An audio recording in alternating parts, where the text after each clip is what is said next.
Yo, yo, yo, yo, yo, yo, yo, yo, yo, yo, yo, yo, yo, yo, yo, yo, yo, yo, yo. We are the other box wise guys. Boy, check. I'm a You beat boy. it's easy. It's way too easy. That's all I got. What's up with the Yeah. mask?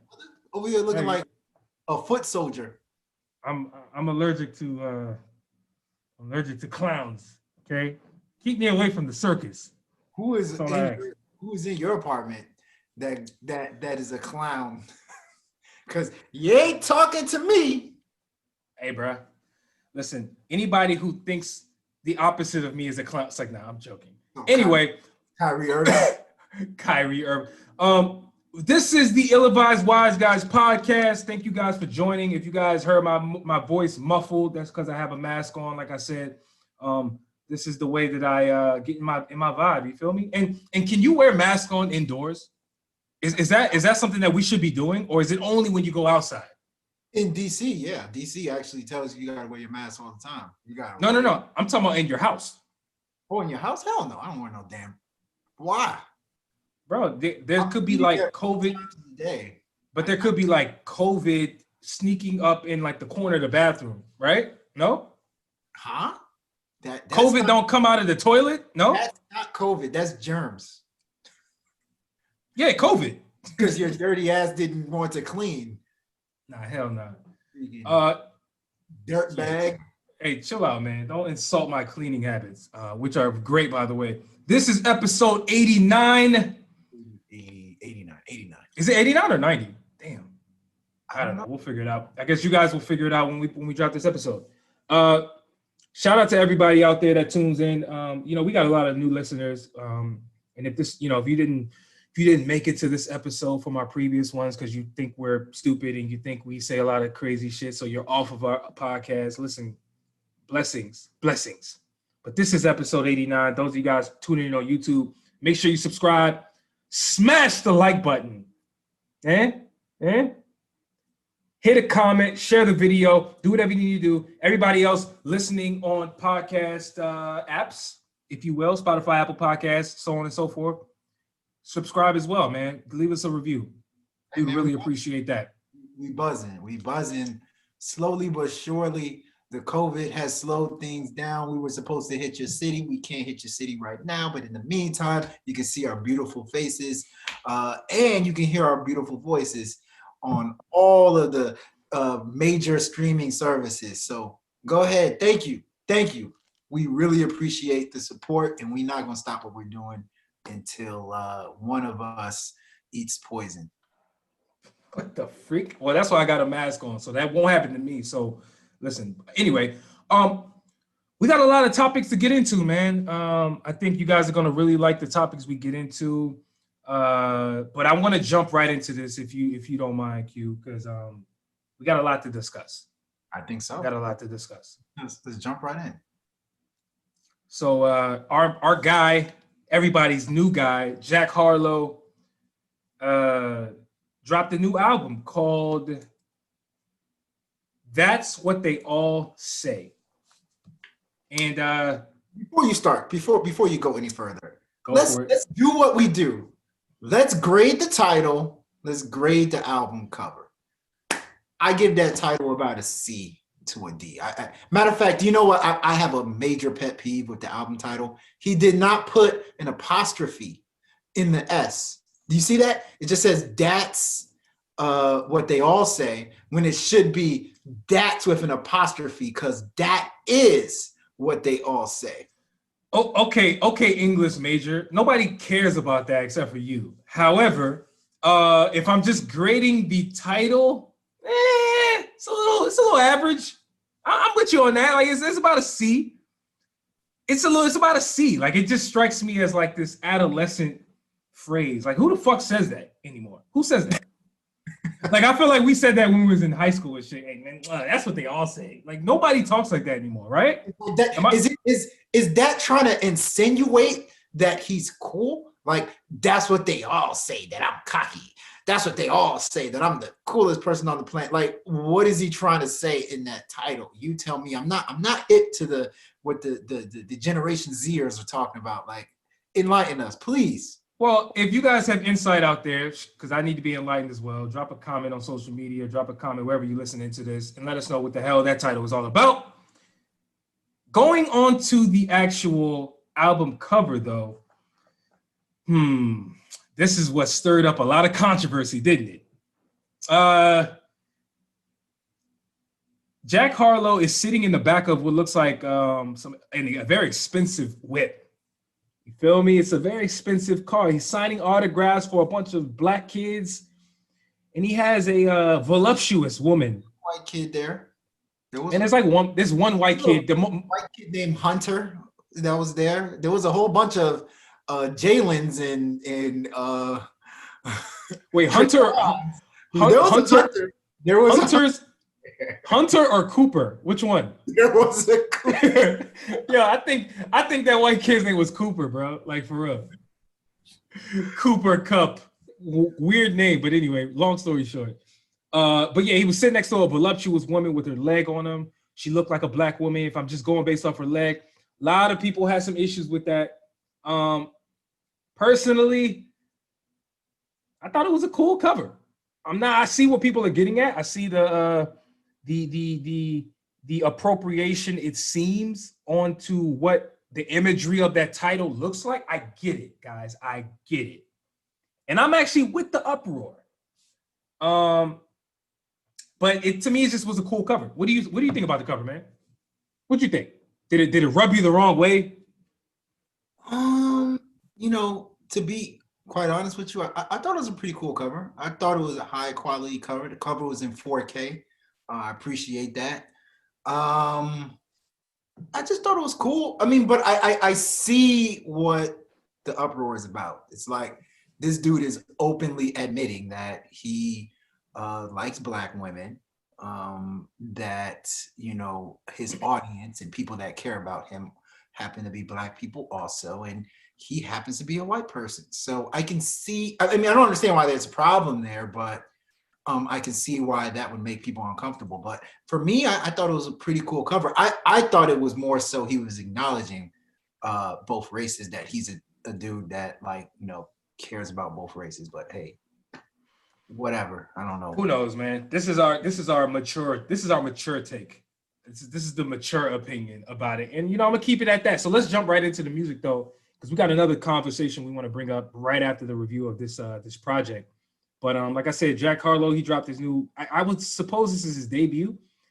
I'm not mad at him calling this his debut because he dropped one other EP, which was very short at the top of this year, if I'm not mistaken. And I didn't really prefer it. It wasn't my cup of tea. I thought it was cool. It was very forgettable. This album, however, and I'll start out, if you don't mind. Okay. This album to me was very complete. I liked the album.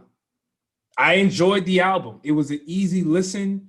It had a lot of bops, as we've come to expect from Jack Harlow. And one of the biggest things that I found about Jack Harlow is his effortless ability to rap, bro. Like, he has this way with words. If you notice, like when he's rapping, he's always trying to find a way to say euro, zero. Like, it's like his slang. I don't know if that's a Kentucky thing, but it sounds pretty damn cool on these songs. I'm not gonna lie. Like, did you pick up on that? Have you noticed that, Q? I mean, I don't know what the hell you're talking about, but all right, because I'm crazy. I listen to the smallest things. What?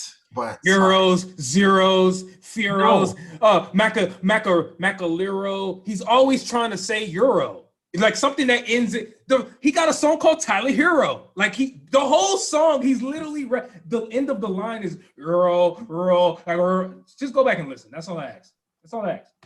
You don't know what I'm talking about? Just go back and ask. I digress. We get into some of the music, and to be like I said, I really think the album is pretty good, man. Like, Rendezvous. The album starts out with the song called Rendezvous, which I think is it's a pretty good intro, and it kind of sets the stage for him talking his shit with Lil Baby on Face in My City. And then I think the next couple songs are really introspective. 21C, Delta. He was giving me Drake vibes, you know. He was giving me like the introspection that I think I'm always looking for when it comes to new artists, first and foremost. You know what I'm saying? Like, who are you? That's who I like to be able to answer that question when I'm listening to a dude who I've never heard before. So if you're somebody who's never heard Jack Harlow, I think you're gonna be able to answer the question, who the fuck is Jack Harlow, off of the listen of this album. Some of the best songs on this project to me are Funny Seeing You Here. Love that joint, love the instrumental, loved Already Best Friends with Chris Brown, love Keep It Light, love Cream, love the joint with Adam Levine, my guy, same guy. Like, he got some joints on here to me that are, musically speaking, are very good. Melody driven. He gave you a little singing. The production throughout this album is one of the highlights that I would say needs to be acknowledged to me. Hit Boy did a phenomenal job with the songs that he did. Even Jetson Made It. Bro, what's the name of that song? Is it the one with Adam Levine? Where they had like the orchestra? Incredible production, incredible orchestrated song to me. I love that song a lot. Yo, I'm gonna be real. I don't have a lot of negatives to say about this project. Like, I think the album was good. You know, he gave us the rapping, the swag rap in which he's done before with What's Poppin'. He gave us a couple joints where he was introspective, you know. He even gave us on the last song, not the What's Poppin' remix, but the real last song to me, which is called Baxter Avenue. He even gave us like some vulnerability that I don't even think people even was going to expect from him. He was talking about how he doesn't feel comfortable being the voice of like Black people. Like, he was talking about, yo, I don't really feel comfortable in this position that I'm being put in because I can't relate. Our upbringings are much different. I like the human aspect of this guy. I like where he's coming from. I like the mentality. But I do see how people can have an issue with Jack Harlow in his whole presentation. And we're going to get into that combo. Like I said, I'm teasing that a bit. We're going to get into that on the next topic. But Q, I want to actually, I'm going to give this, if I were to grade this album, I would give this album about a B minus. It's about a B minus project to me. Like, it's very strong musically. And it got some joints on there that really can slap in the club. You feel me? So what would you say is your take on this project? Interesting. Very, very interesting take that you took. I could see you going that way.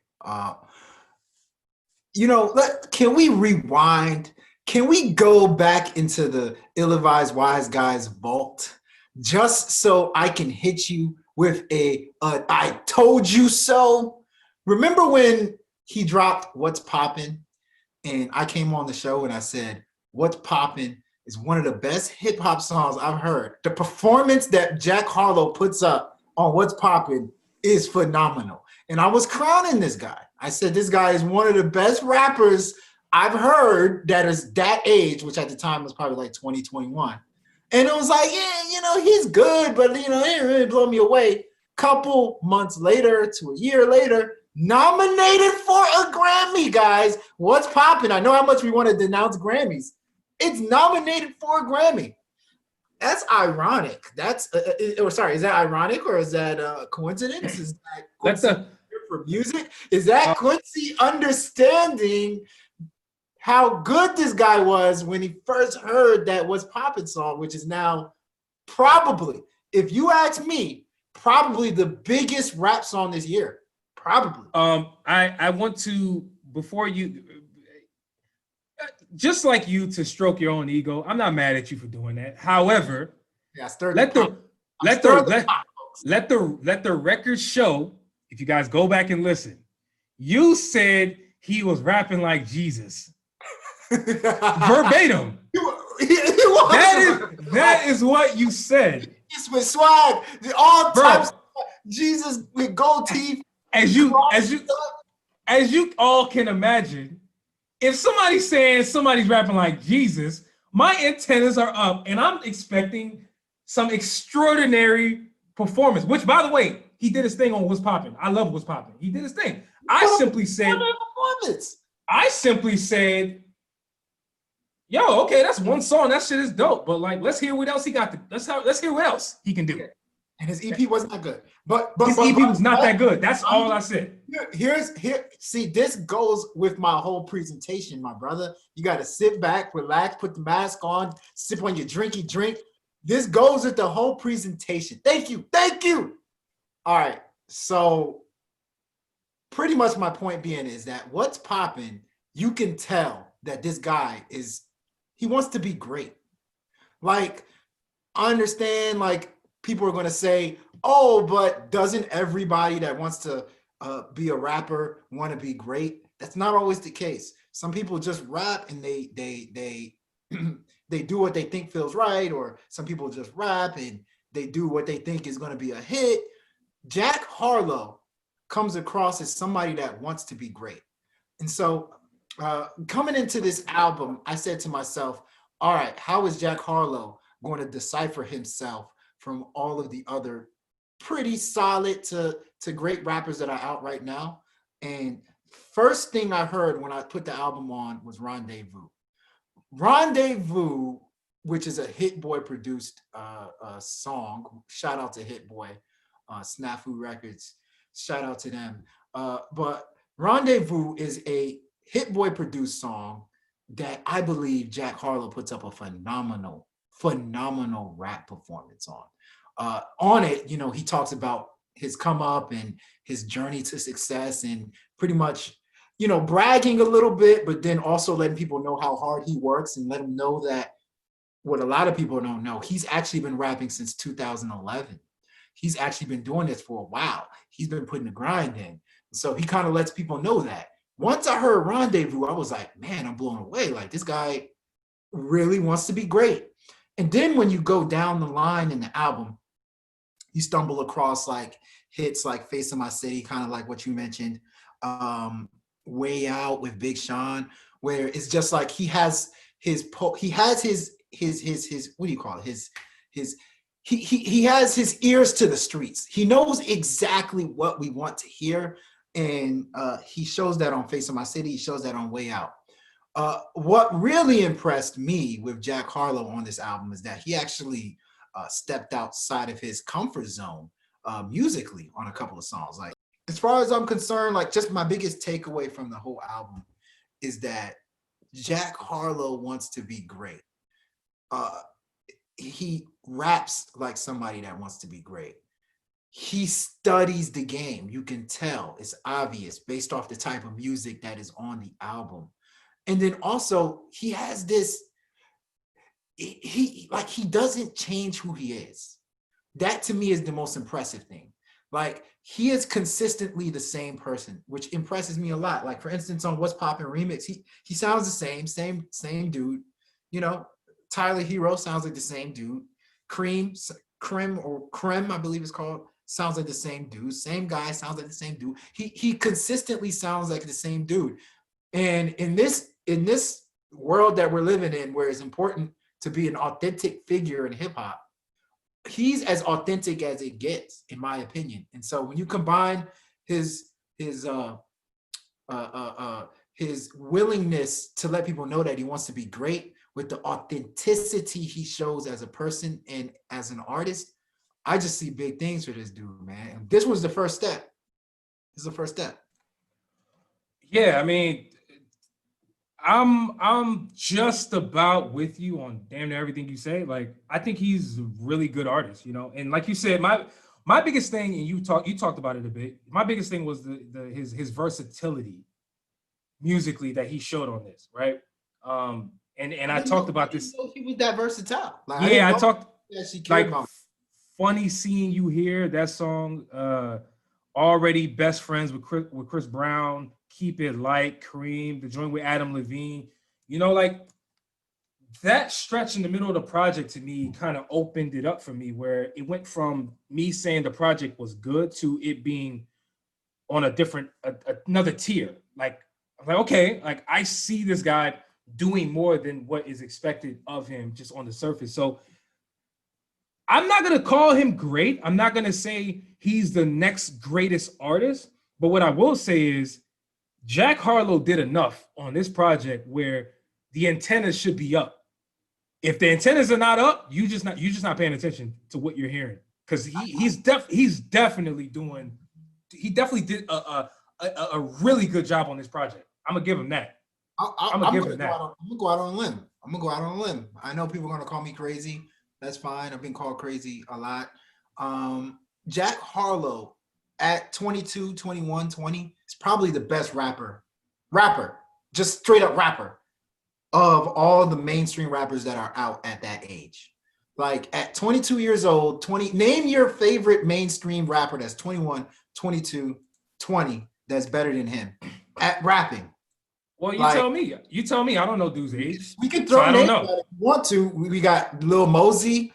We got. Come on, don't lead with Lil Mosey. Lil Mosey is not even 18. What are you talking about? Come on, man, throw them all out. Like Trippie Redd. We can name all these people. Who you want to name?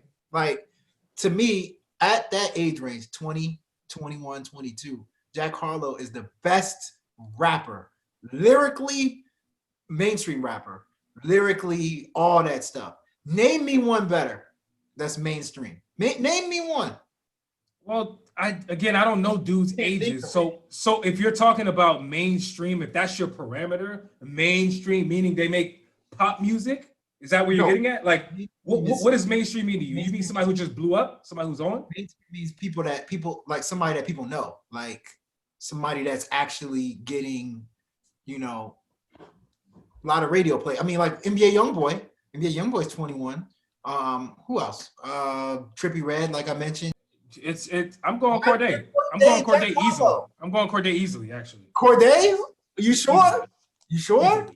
Easily. That's true. He does expand. Easily. What are you talking about? He expands.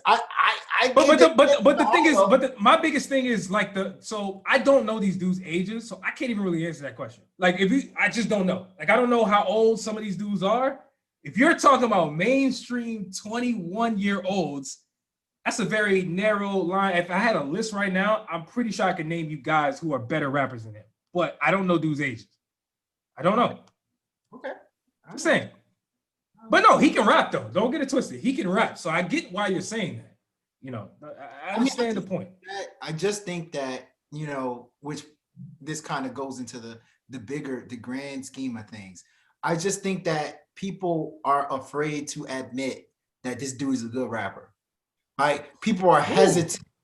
People are hesitant, and for whatever reason you want to say why you're hesitant, that's up to you. But I just feel like there's this reluctance to call, like, not even just him being a white rapper.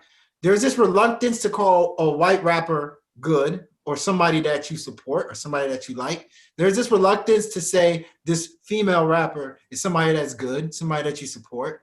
Some reluctance to call somebody that is gay or a lesbian somebody that's good, somebody that you support. I mean, for instance, Young M.A. Young M.A. is better than 95% of the rappers that are out. But there's this reluctance to tell for people to say that she's that good. She's damn good. So without spoiling all of our topics, let's just jump right into the next topic. I just said like four. Jeez, you're talking way too much in a good way. But I do want to pinpoint this combo though, because like you're opening up a good combo, which is pointed directly to the next topic. So, speaking of white rappers or people who are not, I should say, people who are not controversial, or people who are controversial. That's how I'll kind of word this. Controversial figures within hip hop seem to be a target, seem to be at the forefront, seem to be like those type of artists that people don't necessarily want to give the full credit to based on their ability. So I think we should give people a little background on why we're talking about this, because this spawned from the Jack Harlow convo that we had off air. You know, we talked about how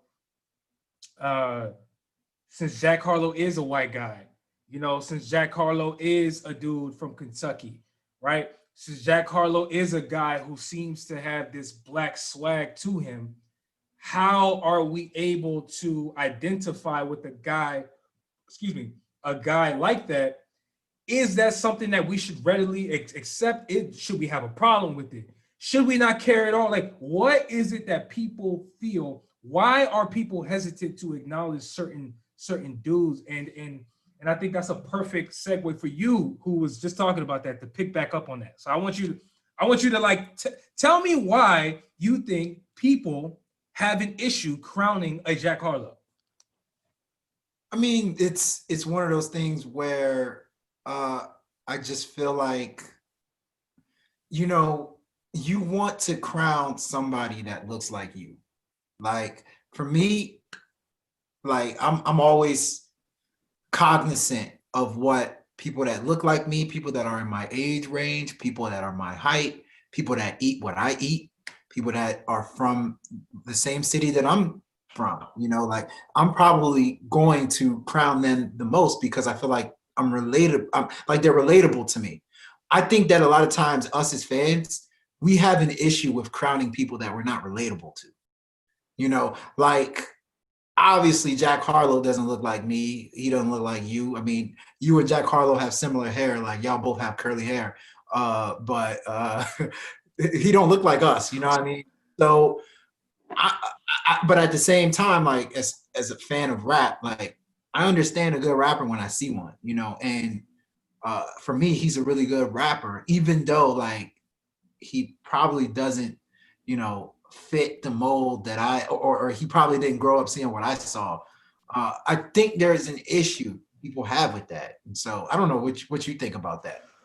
Yeah, no, I mean, I'm kind of on the same wavelength in a sense. I mean, what I feel is that you know, I think there's a hesitation because of, and I've always maintained this position, and it's sort of what you were getting at. Like, it's the identity part of music.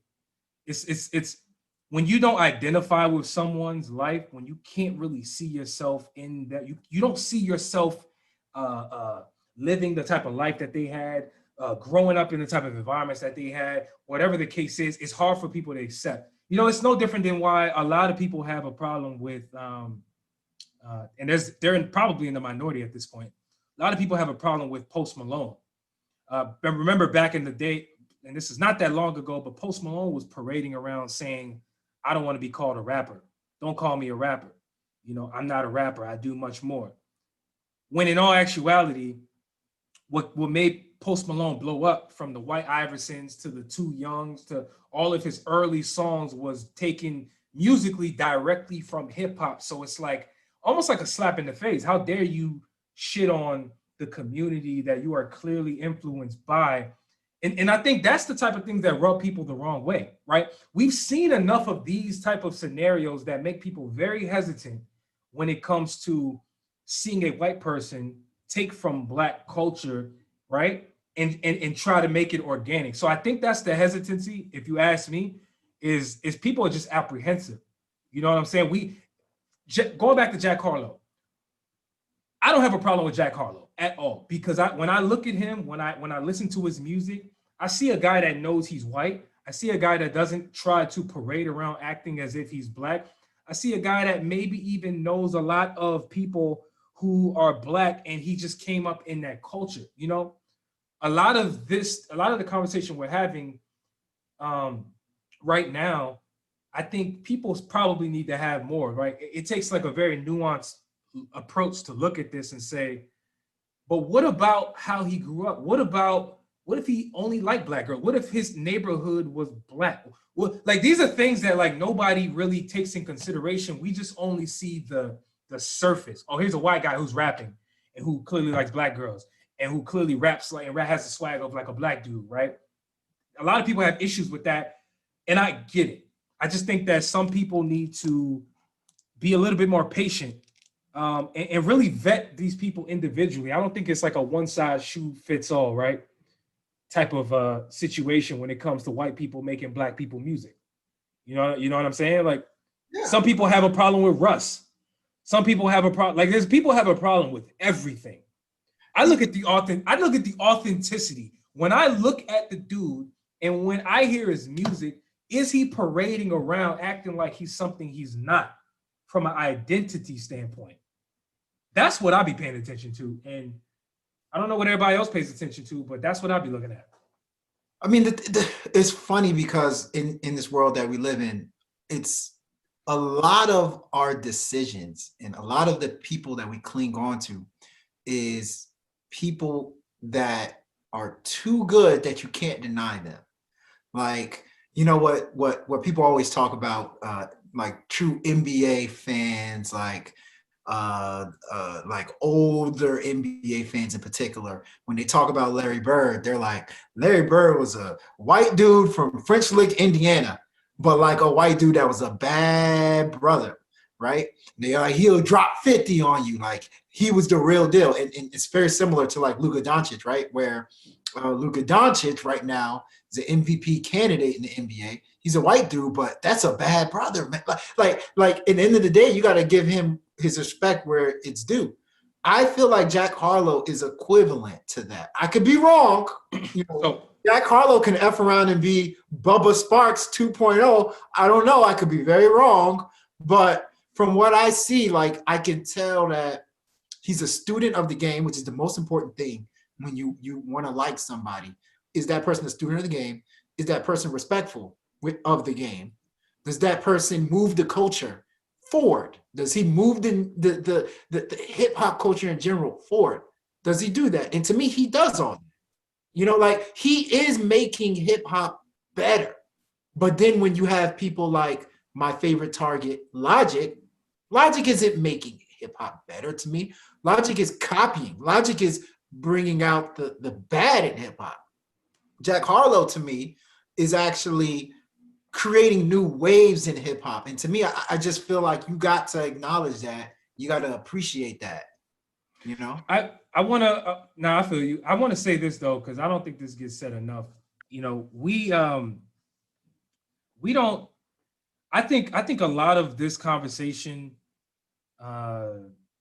stems from Black people having resentment towards white people coming into their arena, our arena, and excelling and getting more popularity. Let's be real. This country, America, is primarily white, right? It's not a shocker that if you have a white person, white man or woman, involved in hip hop, which by the way is the most popular genre in America, undeniably in 2020, that you give them a platform, even if they are decent, they don't even have to be great. Look at Iggy Azalea. You can turn them into a star because they are going to identify with a lot of people to where the talent won't matter as much as it will if you're a Black person where your talent means more. You know, it's like Stephen A. Smith says this a lot on First Take, which, you know, he's older than us, but he says like, yo, Black people got to work twice as hard, right? I think there is part of that. There's part of that, and I'm not taking anything away from Jack Harlow. When you hear Jack Harlow, he can rap. So this ain't got nothing to do with talent, but I'm saying I think historically, Black people have a problem with white people coming in and just popping overnight as if there are these other Black men and women out here that ain't been grinding, that aren't twice as good half the time. You get what I'm saying? Like, so I think a lot of times that's where the resentment comes from, for some, not for all, but for some people. And I get it. However, for this conversation, and when we talk about people like Jack Harlow, we talk about people like the Kid Leroy, who I wouldn't consider him an MC per se. We talk about people like Post Malone.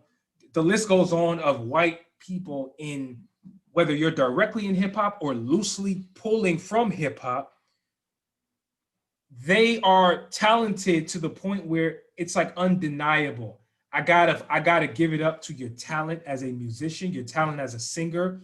There's something about these dudes and women that pulls people in. And I don't think there's anything wrong with us or a segment of the population coming in and saying, yo, I think Jack Harlow is dope, and here's why.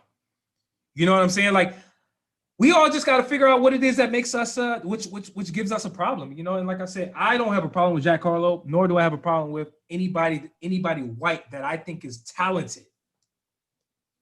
Talented. I hear you. You know, I want to say this. This is coming from a place that's deeper, and I'm about to take this deeper, guys. I pray to live in a world where we stop having to say, oh, this is one of the best white rappers to ever touch the mic. I pray we stop living in a world where this is one of the best black quarterbacks. You know, I want to live in a world where people say, you know, this was a good quarterback. Like Donovan McNabb was a good quarterback. You know, like Dak Prescott is a good quarterback. Lamar Jackson is a good quarterback. Like, I want to live in that world, but then at the same time, I'm not blind. Like, at the end of the day, we have to make those characterizations because it tells the whole story. But in a perfect world, like when somebody is good at something, they should just be them, Jack Harlow. You know, and to me, Jack Harlow is that good. He deserves to be called just a good rapper, not a good white rapper or a white rapper in the game. I just personally feel like he's just that good. Like, but like I said, I understand it. It's even for marketing purposes to be able to say you're a white rapper. I think for like execs, they actually see that as a great marketing tool to use. And because on the flip side, it's for which is to me kind of troublesome. I'm pretty sure certain people see being a black quarterback as a great marketing tool, being a black golfer as a great marketing tool. So it's like it's like I always say, it's interesting. Race is literally black and white in America. And typically black and white means simple when you think about everything else. But like black and white in America is not simple at all. It's the most complex thing ever. So, yeah, well said. And I always say this, and I'll end with this, and then we can move on to the next topic. I always say this, and it's that if we remove labels from rappers, like you said, best woman, best white person, best LGBTQ, blah, blah, blah rapper, blessed black, Rhapsody would be high on the list in terms of ability. Like, but I think that's the problem. Like, we got so many goddamn labels that we can, it's like people are afraid to include Rhapsody in the conversation of MC and lyricist. They should not be separate. They should not be separate, because if we're just talking about talent, we're talking about musical ability, construction of a project. Layla's Wisdom, the project she dropped a few years ago, incredible body of work. And just overall, her as a talent, bro. Like, I mean, I can't even stress that enough at how good of a rapper she is. To not be getting mentioned at all is troubling. I'm gonna go a step further. I'm gonna go a step further.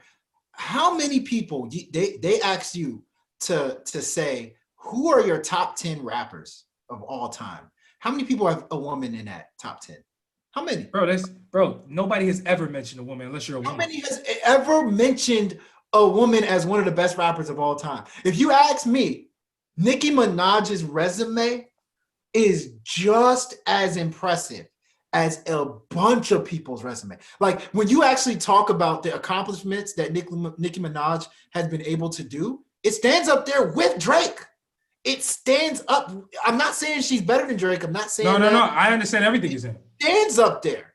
Like, and we can't ignore that stuff. And like I said, I think labels is funny because like the labels are necessary, I guess, but at the same time, they limit the Jack Harlows of the world. They limit the Nicki Minaj's of the world. They limit the Oceans, the Lil Nas's. So it's like they limit the Rhapsodies. They limit all of the people that are really talented that are getting left out of the conversation. That get left out of the conversation, man. It's actually pretty. It sucks. It really does. No, it does, man. And we should I want to hear what everybody else is feeling about that topic. But I think that's an important topic that needs to be talked about. And I don't know how we change that.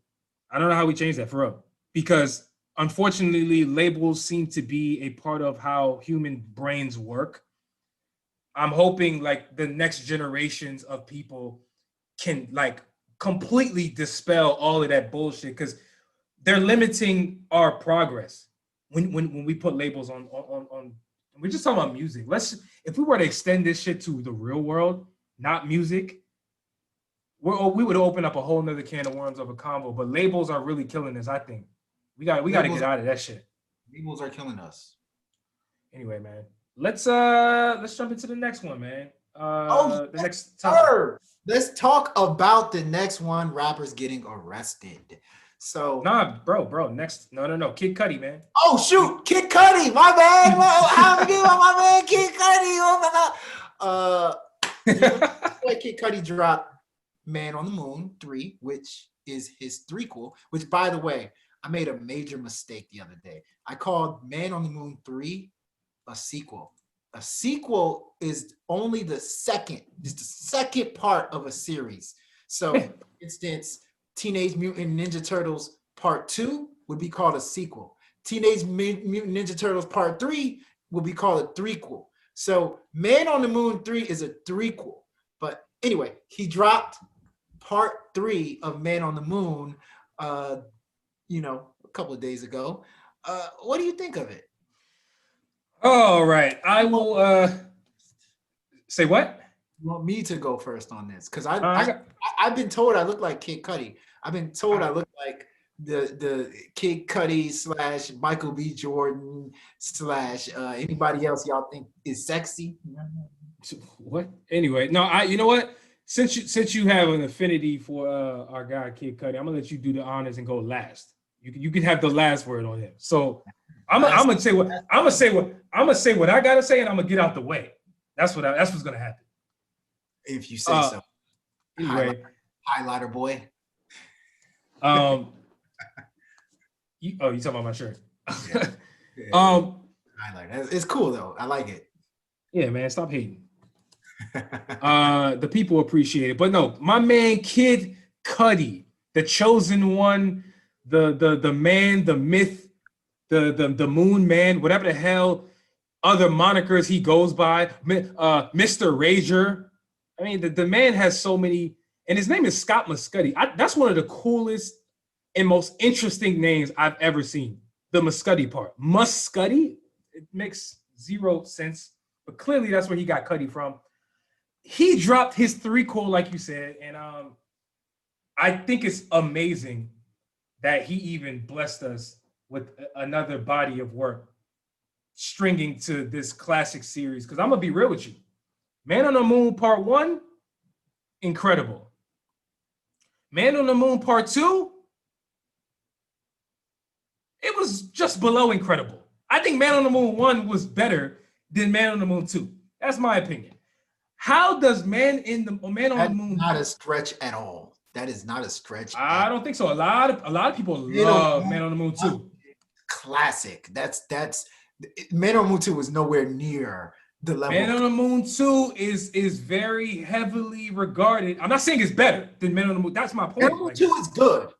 Man on the Moon 2 is good. Man on the Moon 2 is very good. It's not fucking with Man on the Moon 1. Man on the Moon 1 is a classic. That's a love classic. that shit. So now, the closer one, sorry, not to cut you, but the closer one is Food and Liquor and the Cool. Like that one's close. I can't, depending on the day, the Cool would be better than Food and Liquor. Food and Liquor be better than the Cool. Like it depends on the day. That one's a lot closer. But like Man on the Moon 1, Man on the Moon 2 is not close to me. But they're both very good. They're both very good. We're off subject right now, but you getting me thinking, and now I'm like, bro, I think I'm fucking with the Cool. I think the cool got the edge, man. I really believe the cool has the edge. And I put it like this. Like you said, that's a great way to characterize it. It depends on how you wake up. But what I will say here is, if I'm judging how many times I've woken up feeling that the cool was better than Food and Liquor, I think it would outweigh Food and Liquor. So I'm gonna go the cool is a more classic and more memorable project. It should be more highly regarded than Food and Liquor. But I love Food and Liquor. I literally love Food and Liquor. Lupe Fiasco to me, and we're super off subject, but fuck it, we here. Lupe Fiasco, it pisses me off that people forget Lupe Fiasco's legacy. Lupe Fiasco has one of the most incredible collection of first couple of projects, most impressive start to a career. I can make an argument that any rapper has had in the history of rap, period. I'm here to make that argument, and we can make that argument any day, but I just want to point that out there because I don't know how many people even fuck with Lupe, at least in 2020. Nobody talks about him like that. Go ahead. You got something to say. Oh man, I mean, what I was going to say was that the main difference between the cool and Food and Liquor to me is the intros take the cool to the next level. Sort of like what you said last episode, where the intros, like when albums intros, the cool's intros were tight as hell to me. Like they thought it was cool. They thought it was cool. You know Nah, I ain't talking about Baba. I thought it was cool. Nah, like I'm talking about the intros. Remember when they try to rob somebody and he got shot up? Like, but yo, listen. You know how earlier you patted yourself on the back, nigga. I'm taking my credit. This is what's missing in music today. Shit like that. That's the type of stuff that be making albums memorable and classic. On that album, those interludes were amazing. Amazing. Bro. But going back to Kid Cudi, and I'll make this quick. But Kid Cudi, man, you know, I'm so proud of him, man, because you know, it's like I see people having more of an appreciation for Kid Cudi's legacy these days. And I'm here for that, because to hear the vulnerability that Kid Cudi still drops in his music just takes me on a damn timeline going back of how many artists have gotten their influence from this man, how many lives this man has touched artistically, how many genres he uses to infuse into his music. I love it, man. However, taking my review a different direction, did you kind of get the sense that Kid Cudi was a little bit more grimy this time around? Like he had this aggressive tone to some of his raps, and I just heard this like aggressive Kid Cudi that I'm not sure if I've ever really heard throughout the course of a project. Kid Cudi's usually laid back. He's usually the one really talking about how sad he is, talking about how he wants to go away and he wants to be away from people. People don't understand him. I kind of got the sense from this new album that Kid Cudi still has a lot of those undertones, but he's more confident this time around. He's talking his shit way more often this time around.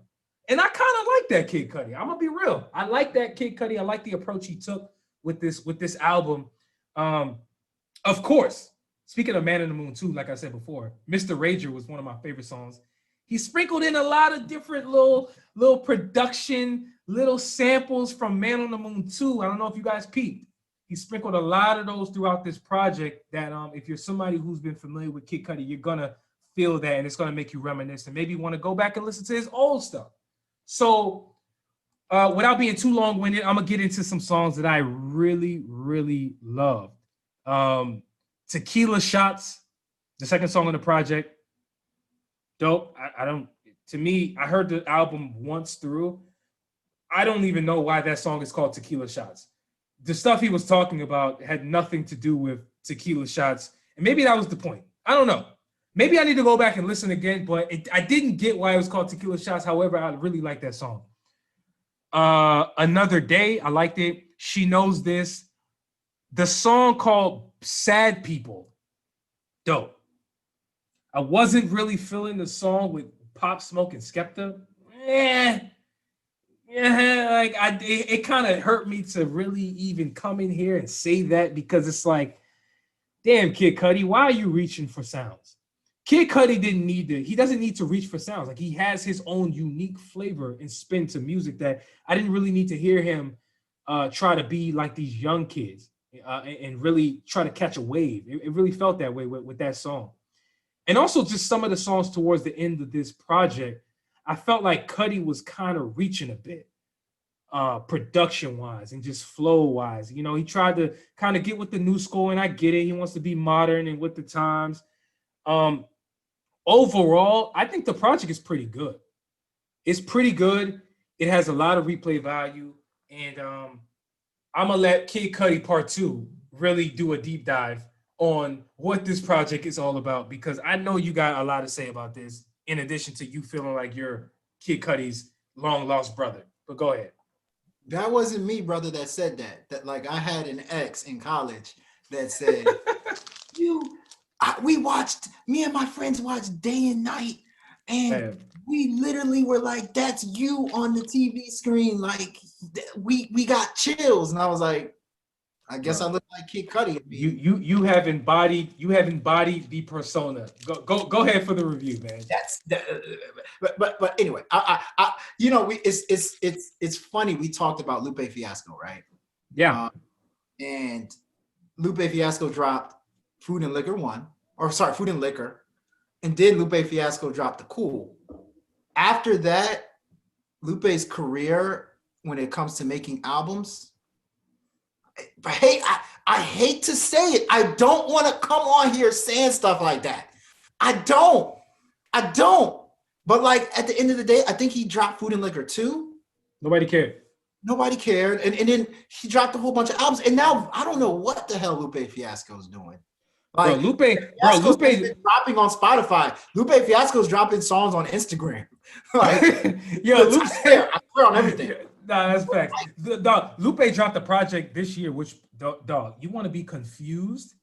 Go and listen to Dinosaurs. I think it's called Dinosaurs. Is that what the joint is called, or is that the song? No, you're talking about the joint with he had a collaboration with another producer. Hold on, I'm gonna find it right now. He dropped the project called, was it Draga's Light? Oh, Draga's Light. No. That was 2017. Sorry. No. Damn it. You know what? Go ahead. I'm gonna find it. But go ahead. Pretty much, Lupe Fiasco's career. And so Kid Cudi is interesting because Kid Cudi started out with A Kid Named Cudi. Do you remember that album? A Kid Named Cudi? Sorry, not album, mixtape. It was on Dat Piff. Did you know that was the only mixtape Kid Cudi's ever created? A Kid Named Cudi. That to me is a classic mixtape. One of my favorite songs on that mixtape is remember the joint where you said what was it called? What was that joint called? But anyway, there's some hits that I like on that album. Then he dropped Man on the Moon 1. I thought that was fantastic. Then he dropped Man on the Moon 2. I thought that was a pretty decent album. And guess what Kid Cudi's career started to do? Started to go down a little bit. He dropped In the Cud. He dropped Satellite Flight, The Journey to Mother Moon. Matter of fact, Uch, help me out here. Can you help me out? Here. All right. Do you remember a song from In the Cud? I do. I actually really loved one of them joints. He had Girls, Immortal. I like it. Hold on. I'm gonna find it because I don't remember these joints by name. But he had one that I really loved, and I'm here. Indica dropped 2013. God damn. Just What I Am. I love that joint. Just What I Am. That was my joint. Like for us. With King Chip. Okay, so In the Cud. But would you say the album was good? Maybe. It was meh. It was meh. Do you remember a song from Satellite Flight, The Journey to Mother Moon? No, not at all. I can't. Do you remember a song from Speeding Speeding Bullet to Heaven, which I believe is Kid Cudi's worst album. Dope ass cover. He's like in the woods. To me, musically speaking, he went left with that because he started getting into his like folk guitar. Like he was just different. Like he went through a little phase musically where he was just like, if you thought Kid Cudi was left field before, he went 2 times that direction left. Like you didn't even recognize him on that project. Call it how it was a bad album. It was a bad album. And I don't remember it like that. And then he dropped Passion, Pain, and Demon's Land. That one was pretty good. Pretty solid. It was pretty decent, but I didn't feel like Kid Cudi was back. I did. I thought he was bubbling at that point. I liked that joint a lot. Fully back though. I don't feel like he was fully back on that. Man, you ain't like Frequency? For the Frequency. Come on, like it wasn't. Come on. It wasn't what he was doing in the past. Like, but to me, Man on the Moon 3, he finally gets back to where he stopped on Man on the Moon 2, reaching his potential, in my opinion. Like he finally gets back to it. But then at the same time, didn't Man on the Moon feel like it could possibly be his last album? Like it almost felt like, this is him saying goodbye to folks musically, which I would be okay with because I also think he's a pretty good actor. If he decides to go into to acting, I'll be cool with that. But my point being is he goes back to his to his potential on this Man on the Moon 3 album. What is his potential? Him being able to make your club records, him being able to make hip hop hymns. You heard me, hip hop hymns. Him being able to make pop records, commercial records, and him blending all of those when he needs to. I would say I think the album was really good. I think the album is more versatile than I thought it would be. And I feel like he takes things up a notch when you get to really, I guess, he broke it down by acts. Did you know that? He broke the album down by acts. So there's act 1, act 2, act 3. I think when you get to about act 3, he takes things up another notch. Like I think he hits us with, what I always like to say, next level melodies. He hits us with vocal performances that are top notch. And then he also dives deep into his personal life, which a lot of people forgot that he actually went through some mental issues at one point.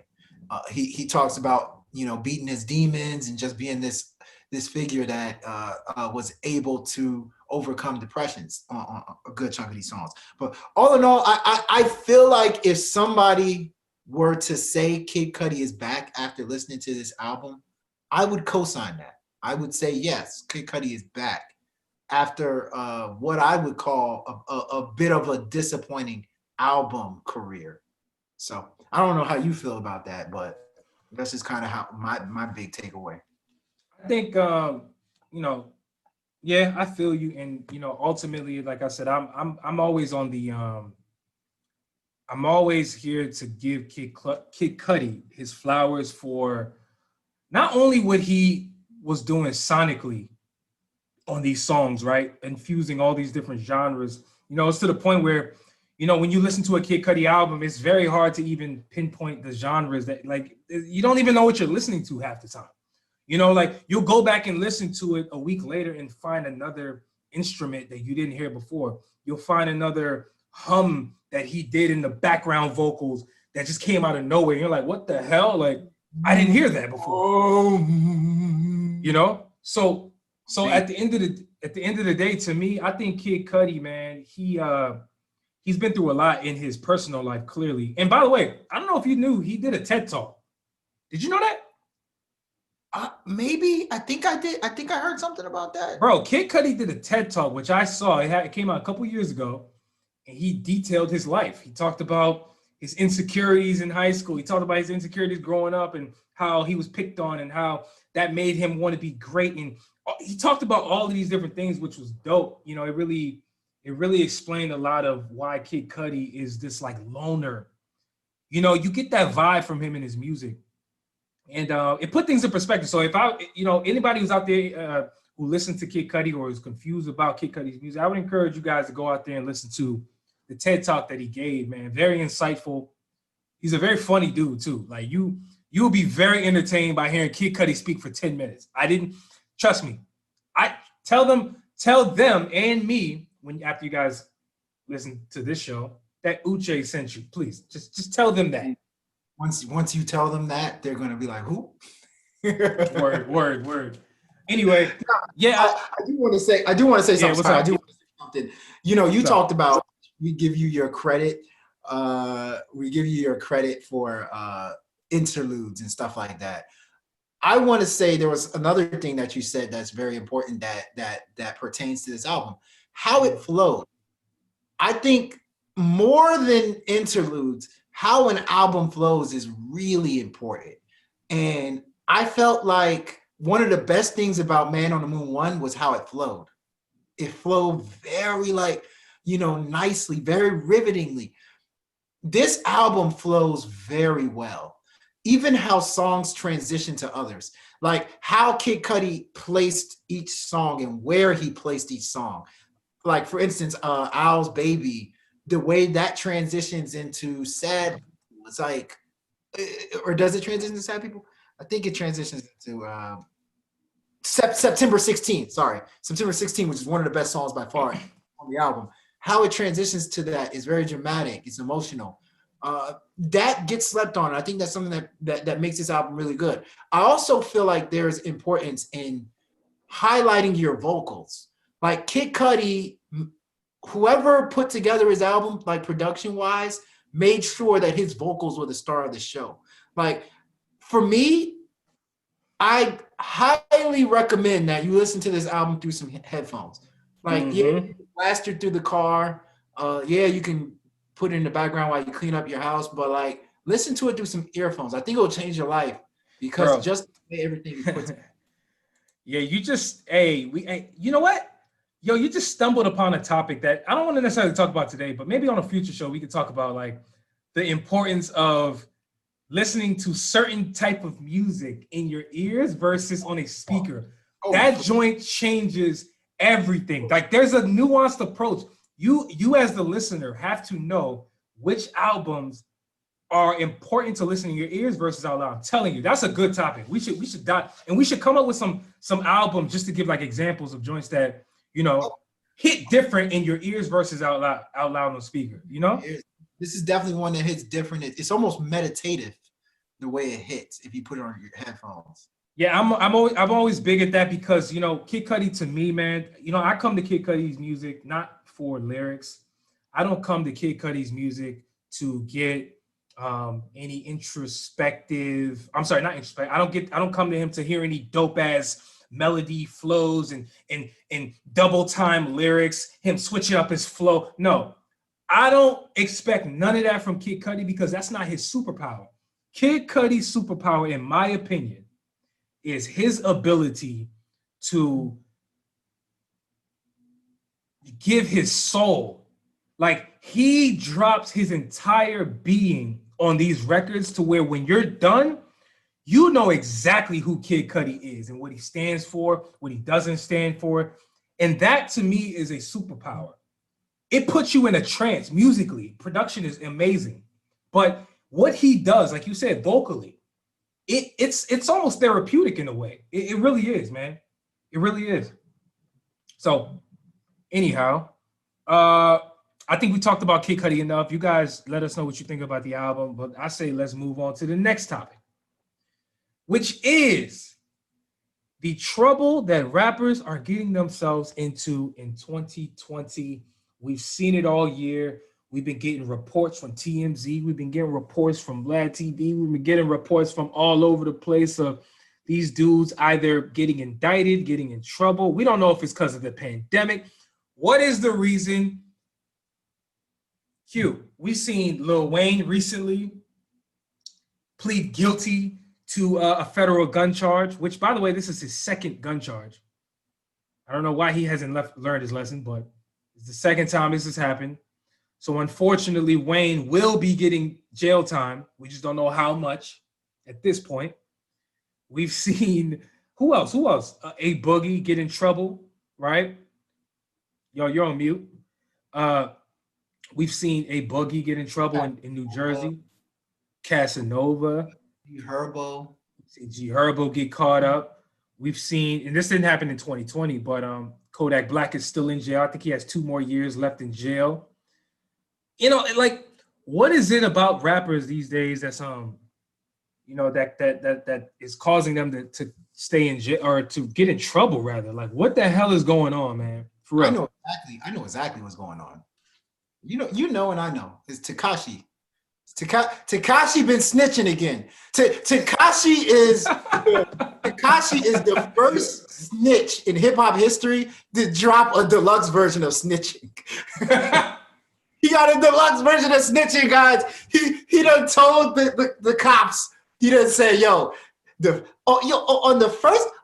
first list of snitches, on the first one, I wasn't accurate. On this second one, though, I'm gonna get you with some big hitters. It's Tekashi, man. I cracked the Da Vinci Code. No, you know, I think at the end of the day, it's interesting. You know, I can't tell you that there's a certain thing that rappers are doing as of late, because they actually happen to be different types of charges, right? If I'm not mistaken, like Lil Wayne's was a gun. He got caught with a gun. Actually, A Boogie got caught with a gun too, also, but he also got caught with drugs. Like All types of shit, drug paraphernalia, blah blah blah blah blah. Yeah. Casanova's was a RICO, if I'm not mistaken. That's a fact. Yep. And then G Herbo's was just weird. That was scamming. On the report for G Herbo, it says he scammed his way to designer dogs. I didn't even know what the hell that meant. I didn't know what a designer dog was. What the hell is a designer dog? I was about to say, do they draw like Gucci? Do they put like a Gucci print on the dog's fur? Like what happens? I don't understand what a designer dog is. Something exquisite and illegal. Something that straddles the line between the two. But they all happen to be like different types of cases. I mean, I honestly, like, it's funny how some of these people get caught up. All of them got caught up actually not doing a crime, right? Like A Boogie, I guess, got stopped. Casanova out of nowhere got picked up. I believe, I'm assuming he was chilling. G Herbo, it was just like randomly. It's almost like, you know, a lot of times when you do certain things, you don't know who's watching you. You know, like you don't know if the feds, hey, like my man Lil Wayne used to say, you know, the feds listening. What money? You know, like, what did he say? What was that line again? Nigga, what money? Yeah, the feds listening. Nigga, what money? How did this money get? No, he said, I got money. Then he said, the feds listening. What money? Like, I thought that was tight, but anyway. But you know what? I want to. It goes out. I think it's yeah. Go ahead. It's what Jay-Z teaches the youth all the time. Like, don't floss, don't do all this stuff, because people are watching. Not just your ops, not just, you know, the people that you are haters. Like, government people are watching, and they're waiting for you to, like, put your guard down, because they can, you know, start digging you up and get you for anything. For real. Yeah, and I think this is a perfect time to bring in Vlad TV into this combo, because, you know, not only are the feds watching and listening, so is Vlad TV. You know, and I know a lot of people. Yo, you're on mute, by the way. I've been waiting for this rant. Like, literally, I've called for this rant. I can't. You called Vlad TV freaking police the other day. You said Vlad TV. he's an informant. Like he's a federale. Like you've been on this. I ain't gonna lie. So here's the thing though, like I actually see both sides. I see the side of people saying that Vlad is the police, he's an informant. I see the people on the other side saying, but you're a grown-ass man. Stop snitching on yourself, right? And to me, there's a fine line here. I blame both people, but there's a bigger thing with Vlad TV that I actually have an issue with. It's not that he's an informant and he's a snitch. Because again, with that, I blame grown men telling their own business. What part of the game is that? What part of the game is someone telling you to disclose illegal activity and you just willingly throwing it out there as if this shit is not going to go on the internet, like he is not going to tag you, like he is not going to run promo videos and bring up a clip of every little thing that happens after everything that you've said over the years. This is what Vlad does. The bigger thing that I have the biggest issue I have with Vlad is, how we have allowed somebody who is white to come into the Black community and really eat off of Black culture the way that he has. I got a problem with that. I'm not mad at his hustle.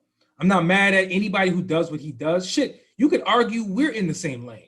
Where we're reporting on news, we're giving our opinion, we're interviewing artists, we're doing all these different things, right? You could argue we're in the same lane. However, I think for somebody like him to be so big, have such a big voice, I got a problem when white people come into our culture and they eat, they take. They take from it. They make money off of it. What are they doing to give back? Okay, they got a platform, but it's all negative. All I hear from that platform is negativity. It's all negative. Dudes disclosing murders. I know you guys remember the famous Soulja Boy rant where he was like, oh, the dudes came into my apartment and I shot up the dudes and I looked around the corner, I looked at A-Rap and I said, yo, who that? And then I shot a dude, bam. You remember that? Remember that famous Soulja Boy rant? You remember that? Of course. That was on Vlad TV. No, people don't remember that. Like, it's always entertainment based, but it's all negative to me. And if it ain't all negative, it's mostly negative. That's my biggest issue with Vlad TV. It's not that people are going on his platform telling on their own self. It's not that he's asking incriminating questions, because you can always not answer the goddamn question. You know what I'm saying? Like, what's up? Go ahead. You got something to say? Let's have a free flowing discussion. Do such a deep dive on this, and free flowing discussion. I could go two ways, right? So I think the big thing about Vlad TV, right, is not only does he ask you, but he presses you to give specific details. He legit. I watch a lot of Dateline. I watch a lot of First 48. He legit sounds like when they bring you in, who are those people? Interrogator. Like you talking about like the police, like in the police. Like you ever watch First 48? You know when they're in the room talking? First 48. Like he literally, I could imagine him sitting here like buttering you up to remember details of the story. So you'll be like, yeah, I shot this dude. Okay, can you remember exactly who it was, what you were wearing? Oh, and what street was that again? You said 144 Main Street. Oh, okay. Well, can you dive deeper into what you're like? It's like an interrogator. I'm like, that's crazy to me. Like, and like you said, that it's all negative. But on the flip side, I think this goes back to America's infatuation with negativity. America's infatuation with street cred. We don't want to hear about, hey, little baby, what happened at your birthday party? We want to hear, little baby, what happened when you were in jail? What are you a blood? Are you a Crip? Like, we want to hear that weird ass stuff. Like, in terms of entertainment, and to me, I just don't. I I get it, it's entertaining, but like at the same time, it's like, it's kind of like Vlad TV is just serving what people want to hear. You know what I mean? Exactly. I'm not gonna lie, I'm gonna change the channel. I'm gonna change the channel if he's over here talking about what was the process of you picking flower? Do you have a flower garden in the back of your backyard? I'm probably gonna change the channel. I'm not gonna listen to it. We definitely, that's a bigger discussion. We definitely have an infatuation with negativity. I'm included. We all included. I'm not sitting here making anybody feel like they are the issue in particular. However, I think we do have to call a spade a spade. You know what this also reminds me of? Another good example is, you remember when DJ Academics got pressed by Vic Mensa for some of the content that he was producing on his Warren Chirac channel on YouTube back in the day. But this is before Academics blew up, right? Some of the content that he was producing, it was mostly, if not all, negative. He was reporting on deaths. He was making fun of the people who were dying. It was like this video game world that he had created, detailing real live murders that were happening. And now somebody can argue, well, Academics is not the one creating the violence itself, but it's the way it's being covered. Like, there's a way to cover something where it can be parasitic almost. And I feel like that's kind of the word that I would actually use towards what Vlad TV does. A lot of it is so negative that it's parasitic. It's actually, there's no productivity coming out of any of these stories that people are telling. For what? So Casanova, which, by the way, he got in trouble and the police directly stated they got their testimony from Casanova's Vlad TV interviews, amongst other things that he said out in the public. But that is letting you know that, first off, nobody should ever be in that position where you're telling crimes that you did in real world on an online platform, which is going on YouTube or any platform which can be historically traced. That should not happen. And the fact that a platform is relishing the opportunity to get dudes to incriminate themselves is parasitic in nature to me. That's a problem. That's a problem, 100%. And at the end of the day, we are to blame. I blame us. Because the same exact reason why I blame the people for anointing certain artists and putting certain artists at the forefront, it's about demand. These labels are not going to put money behind an artist that they don't believe that the people want to see. So if there's a demand for something, you better believe the nature and the law of business is somebody's going to supply to meet that demand. I am not mad at Vlad TV directly. I see that his platform is very parasitic. However, I think the bigger conversation is why us people are so fueled and so infatuated with negativity. To me, that's the bigger thing that I'm always trying to figure out. And that's the unfortunate thing. That's exactly what I'm saying. At the end of the day, I'm like, that's what we want. At the same time, like, it's a platform to get these people to elevate their status. So that's the positivity. But like this whole idea of I need to prove that I'm a hood or I need to prove that I'm gangster is getting too many people in trouble. Hence all the rappers that got in trouble these past couple of weeks. Man, it sucks for them. Everybody stay safe out there. Do legal activity, please. That's all I ask. I say we move on though, shall we? I think so. Next thing we're going to talk about is Playboi Carti, Whole Lotta Red album expectations. And we say expectations. These expectations, and they've changed, right? It's taken a year for him or 2 years to drop. What expectations you got on this album that people are waiting for more than Jesus to come home? What is your expectations on it? Like legit, more people are like, yo, which one would you rather come down to earth? Jesus or Playboi Carti's Whole Lotta Red album? The polls say Whole Lotta Red, and it's sickening.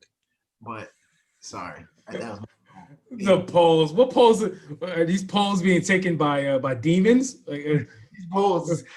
Who the hell's taking these polls? What are you talking about? These are the same polls Donald Trump looks at.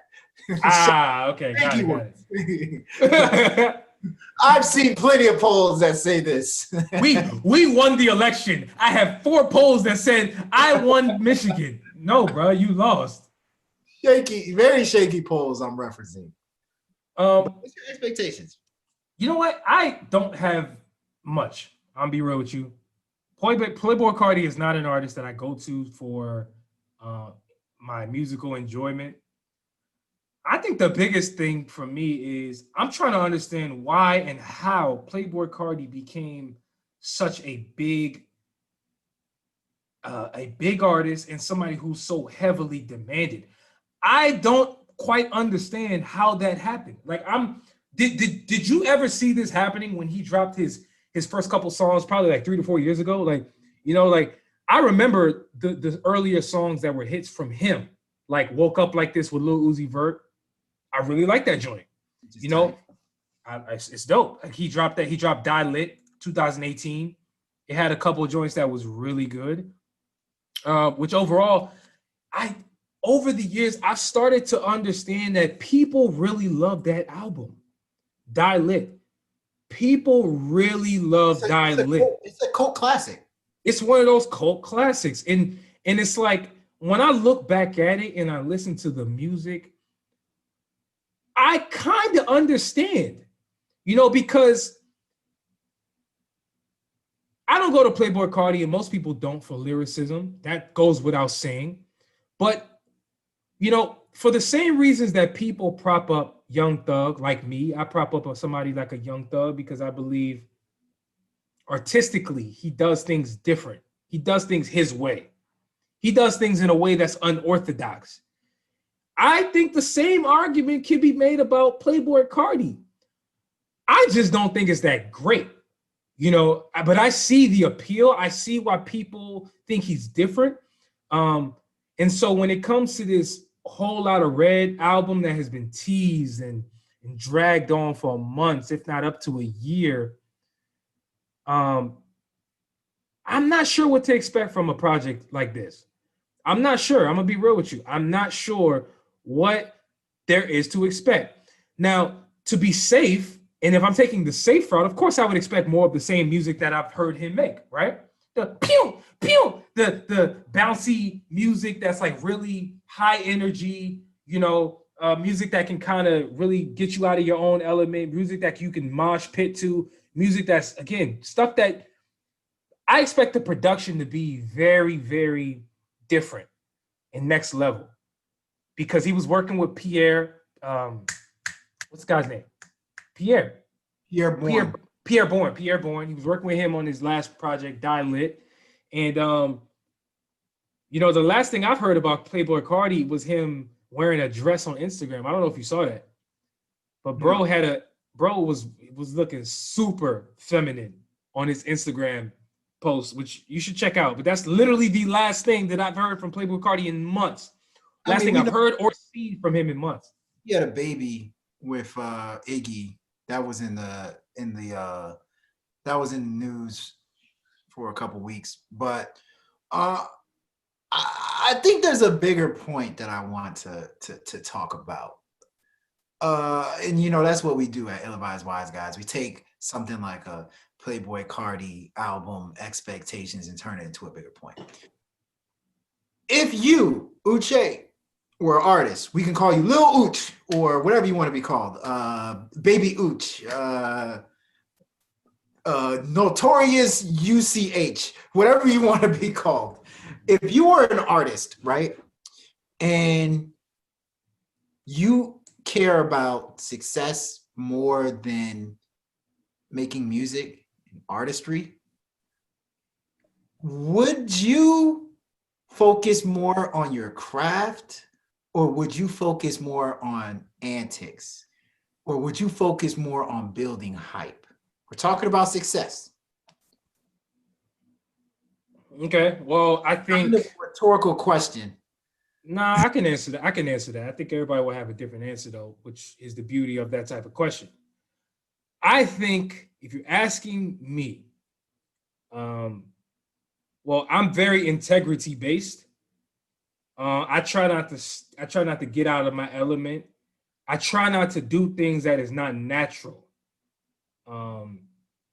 So with that in mind, I would try to find a way to build hype naturally while not being gimmicky or creating this gimmick that's not me. I think gimmicks are fun. I was just having this conversation with my fiance, about gimmicks and what that means. And we were really pointing out a lot of artists, specifically women, that have gimmicks and some that don't.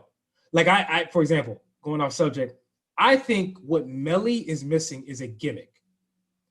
I personally believe that. I think the reason why, and I think women in particular, and this is just what I've seen, I could be completely wrong. I've seen women have to be the ones that have this gimmick more so than dudes. Like it's like to sell a woman sell a woman's music. It seems like the artist and the industry wants a woman to have this thing. There needs to be this one thing that they can really prop up to say, here, look, here's this new age, here's the new artist. And I feel like I love Melly's music. I think she makes good music. I think she lacks a gimmick that, to me, if she does not develop, is going to, unfortunately, limit her career and the trajectory of it. So with all that being said, I'm not mad at anybody for not wanting to just come up with this gimmick that's not natural. I'm about the integrity. I stay to that. That's my answer. Find a way to stay true to yourself. Create a gimmick if it's natural, while also trying to create this buzz that comes along with it. To me, those are the things that I like. I don't fuck with antics. I'm not an antic person. Okay. I don't like that. I don't like antics. So I mean, that's obviously your personal how you would go about it. And hey, you asked me mine. You asked me exactly. What would I do?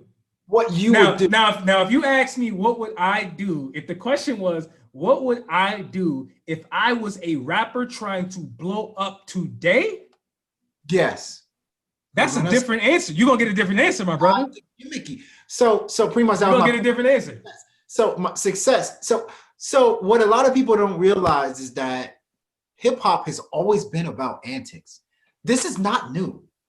Hip hop has always been about gimmicks. Like you can go back to when 50 Cent first came out, right?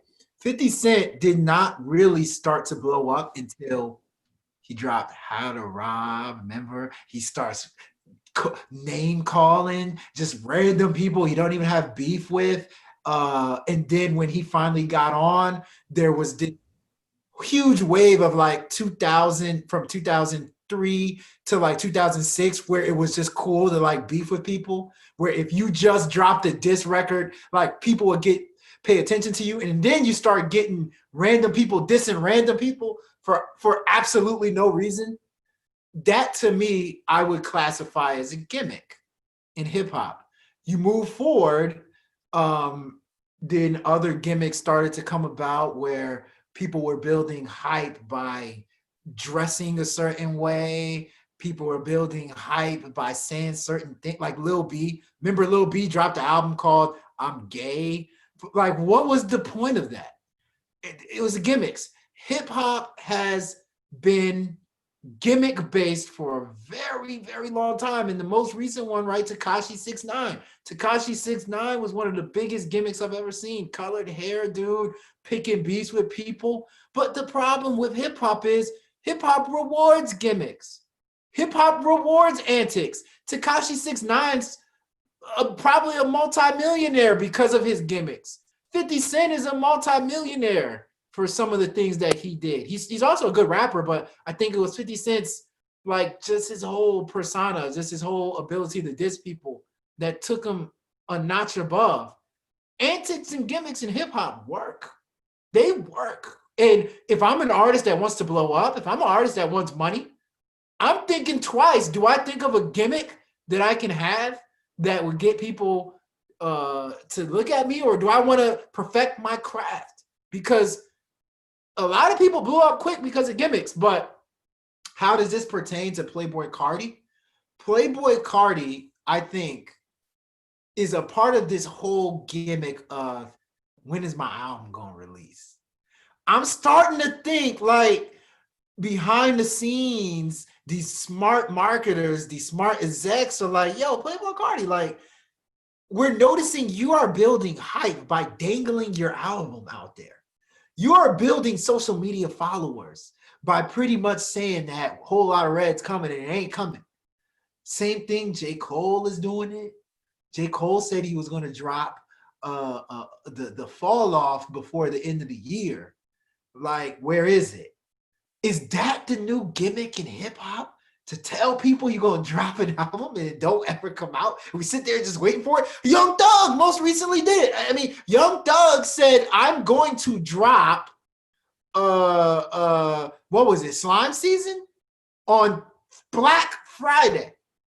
We all stayed up late at night over here. We stiff-armed their family members. We said at 12 o'clock, forget the damn turkey. I'm about to go listen to Young Thug's album. It never came. Kanye West said he was going to drop an album, Donda. Oh, it's going to be the hottest album out. It never came.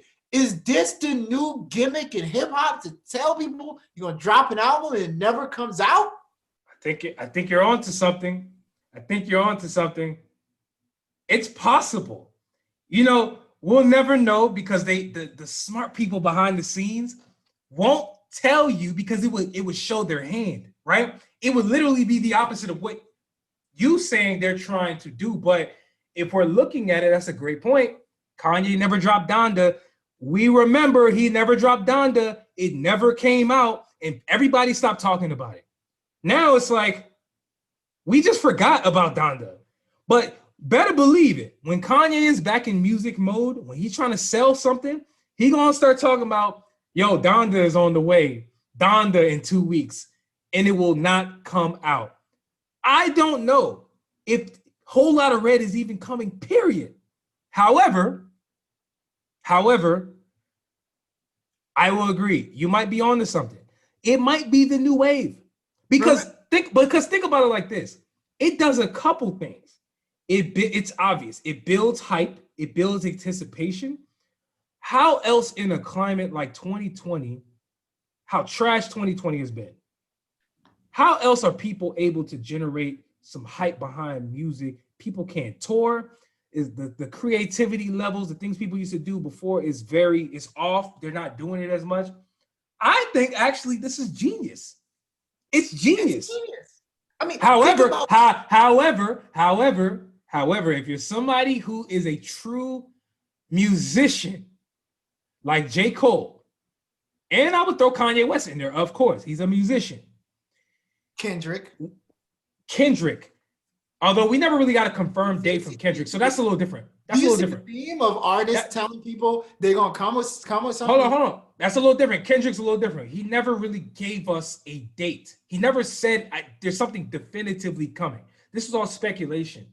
But we have heard Donda was coming. Cole said out of his own mouth, the fall off is coming at the end of the year. It's a slippery slope because now, like the conversation we always have about expectations, how do expectations change and impact the way the music is consumed? How? Mm-hmm. It can change it. Mm-hmm. It can change it drastically. So I don't know if the true talented artists really want to play that game because it can change it a lot, bro. It can change. I wanted to add like somebody that actually was successful doing this method, which by the way, he's actually moving some pretty interesting gimmicks. Lil Uzi Vert. Remember, Eternal Take was teased for months, almost years. It was up to like a year. It was probably a year and a half, actually. Year and a half. Working on it. It's coming. And he actually lived up to the hype. I actually think it hyped up the album even more. Yeah. Eternal Take is coming. And then he had the whole deluxe wave, right? Which I think is another gimmick. I think is another antic. People were just like, oh, let's add a deluxe. Like that to me is just a huge gimmick, and everybody's doing it now. Even people aren't even checking for.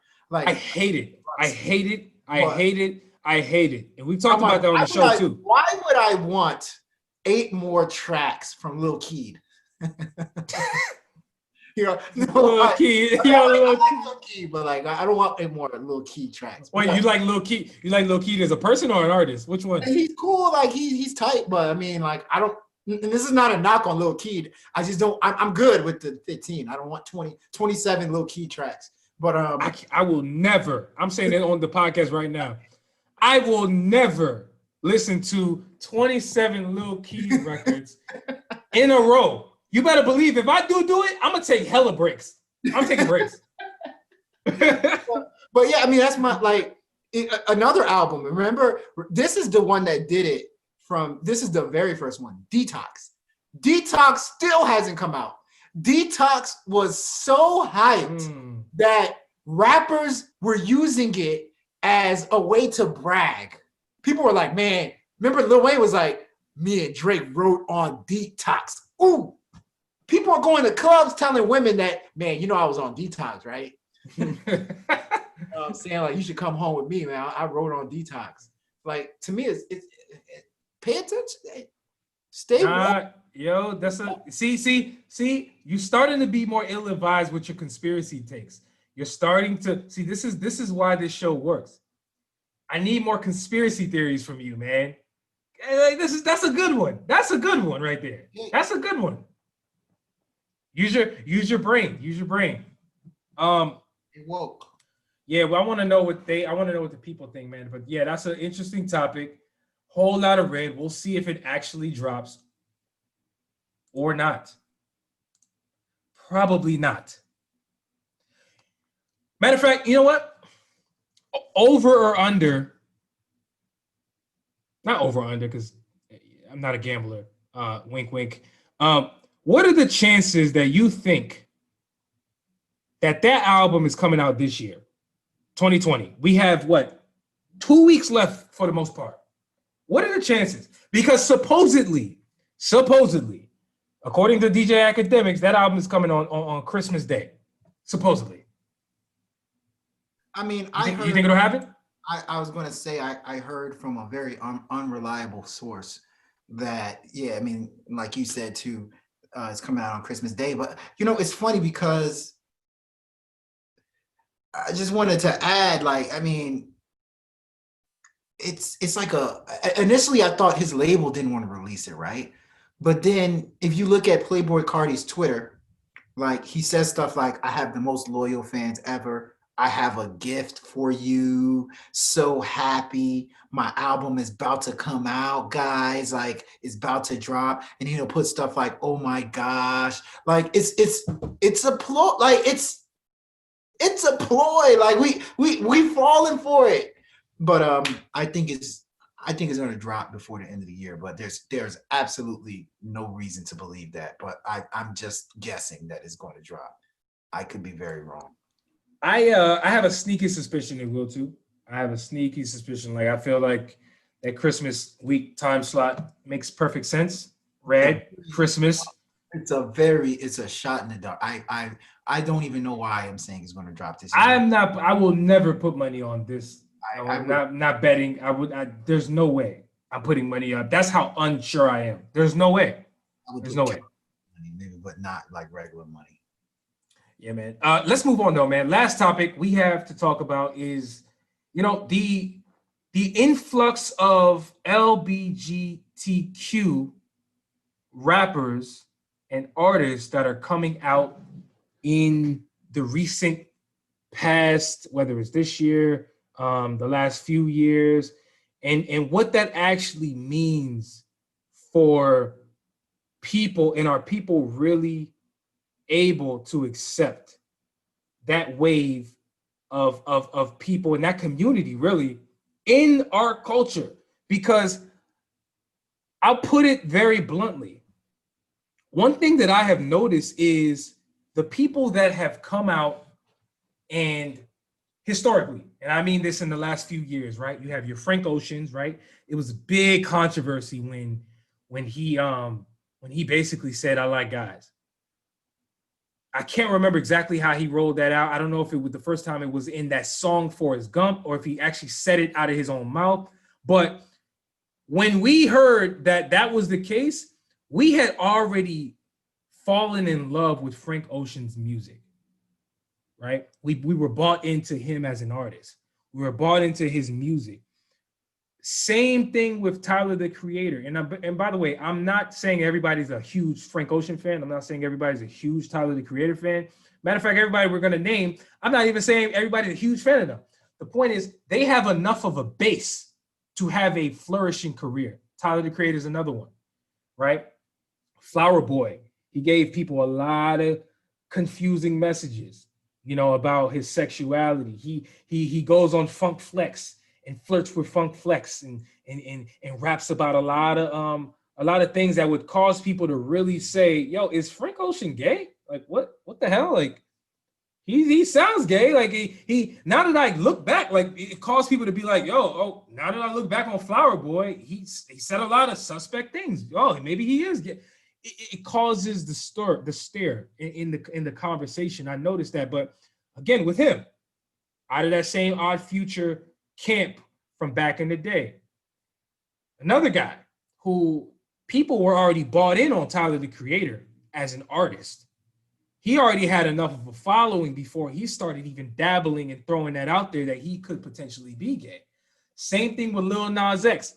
Lil Nas X, granted, he was a newer artist, but he had already had a hit #1 single on the Billboard charts for God knows how long.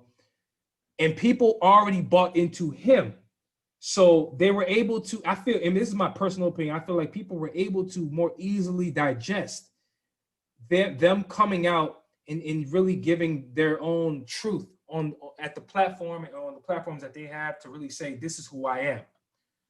I think not everyone is really fortunate enough to have those experiences as an artist, as somebody, as a part of the LGBTQ community. And we've seen a bunch, there's a lot of new artists, but I really want to have that conversation with you, Q, and really with the people, because do you feel like our culture, the hip hop culture, the Black culture, whatever culture we're talking about, is ready to openly accept artists out the gate, whether they have a hit single or not, into music if they are part of the LGBTQ community, man? What do you feel about that? That is $1 million question. $1 million question.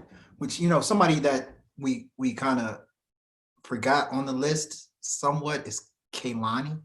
Kehlani promotes herself as somebody that's bisexual. And she actually talks about being with women in her music quite a bit. But yeah, that's $1 million question. I don't think we're ready for it personally. But just going back to what I said earlier, like I pray that one day it would just be this: Frank Ocean is just a singer. Tyler, the Creator, is just a rapper. Sid, who's another person that's kind of like an Odd Future affiliate, who's also gay, that she's just a singer. At this point, if I was census or somebody that takes polls, I want to ask people, what makes you uncomfortable about a gay musician? Or a lesbian musician, bisexual, whatever you want to call it, whatever label we're referring to. Is it the content? Is it you just can't back that person in terms of you don't like them as a person because of what you stand for? Because to me, I think for people, the issue they can't get past is possibly hearing content that is not what they stand for personally. And unfortunately, that's a lot of times for these artists, that's their truth. Frank Ocean is telling his truth. There's like 2 or 3 songs on Frank Ocean's album that was so powerful, that where Forrest Gump is one of them. And then the other one, which by the way, that Frank Ocean album is before he announced he was gay. That was a fantastic album to me. I thought the album was great. After he announced that he was gay, that was a fantastic album to me. I thought the album was great. If anything, I thought after he announced he was gay, I thought the album was better. Like I thought the album was even tighter to me because it was a lot more fearless, a lot more courageous in what he was able to do. But I wonder, because I can't answer that $1 million question. My pay grade is not good enough. I wonder if it's the content that makes people uncomfortable. Like possibly listening to Sid's song and hearing that she's talking about a girl, or possibly hearing a Frank Ocean song and he's talking about laying up with a guy. Like, does that scare people that are straight? Does that scare people that don't necessarily agree with the lifestyle of somebody that prefers the same sex as them? It's a question I'm very curious to know. Yeah, that's interesting. And we had an interesting conversation with an up and coming rapper named Chili as Fuck, which you guys are gonna hear that interview at some point whenever we put it out. But we talked to her about the nuances of being a songwriter, and how are you intent to make music where you're speaking from a certain perspective, whether because you're a woman, are you speaking from a woman's perspective? If you're a guy, should you speak from a guy's perspective? Or if you're either or, should you just speak very universally so that you can relate to a lot of people? I think that yes, the content is part of it. It's part of it. However, I think there's a bigger issue, and I feel like it's not just the content. I think it's more so the imagery. It's the I think people are not comfortable with identifying or even having people as a part of the LGBTQ community at the forefront, because it intimidates people who are uncomfortable with artists that are in that community. Like, it's intimidating because there's a hell of a lot of people who are not comfortable still to this day, right? We've seen every industry of people coming out, like, look at the guy in the NFL. What's his name? Michael Sam. Remember that guy?